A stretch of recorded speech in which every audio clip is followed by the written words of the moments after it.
ఉత్తర భారతదేశంలో ఒకే టైంలో శాంతిని బోధించే మతాలుగా పుట్టాయి. అంటే 2600 ఏళ్ల క్రితం నాటి సమాజానికి శాంతి బోధించాల్సిన పరిస్థితులు ఉన్నాయి అని అర్థం చేసుకోవాలి. అవేంటంటే అప్పుడున్న చిన్న చిన్న రాజ్యాలైన జనపదాల మధ్య నిత్యం యుద్ధాలు జరిగేవి, కాబట్టి చావులు హింస ఎక్కువగా ఉండేది. యజ్ఞాల్లో పశుబలులు ఎక్కువగా ఉండేవి. ఆ హింసకు పరిష్కారంగానే జైనం బౌద్ధం పుట్టాయి. జైనం గురించి ఇంకోసారి డీటెయిల్ గా తెలుసుకుందాము.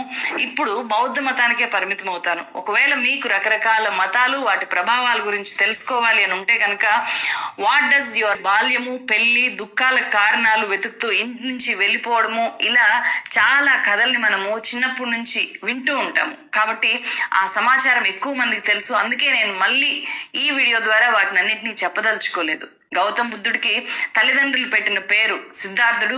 చిన్నప్పుడే తల్లి చనిపోయాక పెంపుడు తల్లి గౌతమి దగ్గర పెరిగాడు కాబట్టి గౌతముడు అనే పేరుంది. ఈ గౌతముడే 39 ఏళ్ల వయసులో జ్ఞానోదయం తర్వాత గౌతమ బుద్ధుడయ్యాడు. బుద్ధుడు అంటే అత్యున్నతమైన జ్ఞానం పొందినవాడు అని అర్థము. గౌతముని కంటే ముందు కూడా చాలా మంది బుద్ధులు ఉన్నారు. అంటే బుద్ధుడు అనేది అప్పట్లో ఒక బిరుదు లాంటిది అని మనం అర్థం చేసుకోవాలి.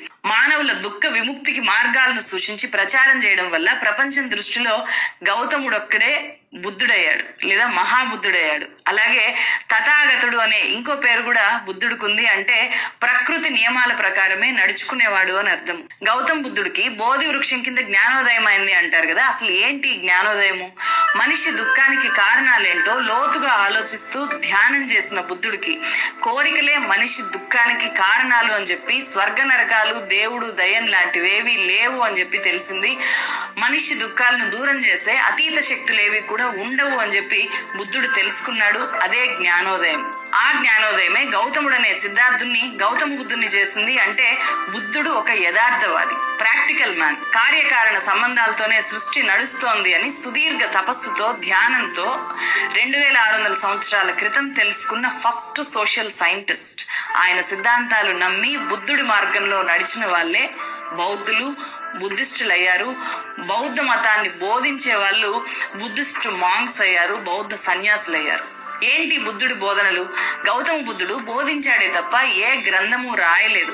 బుద్ధుడు చనిపోయాక ఆయన బోధల్ని త్రిపీఠకాల పేరుతో ఆయన ఫాలోవర్లు పాలీ భాషలో రాశారు. అప్పుడు ప్రజల భాష పాలి.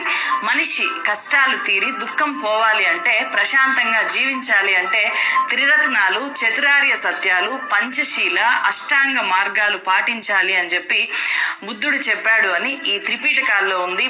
బుద్ధం శరణం గచ్చామి, సంఘం శరణం గచ్చామి, ధర్మం శరణం గచ్చామి. ఈ బౌద్ధ మత నినాదాలే బుద్ధుడు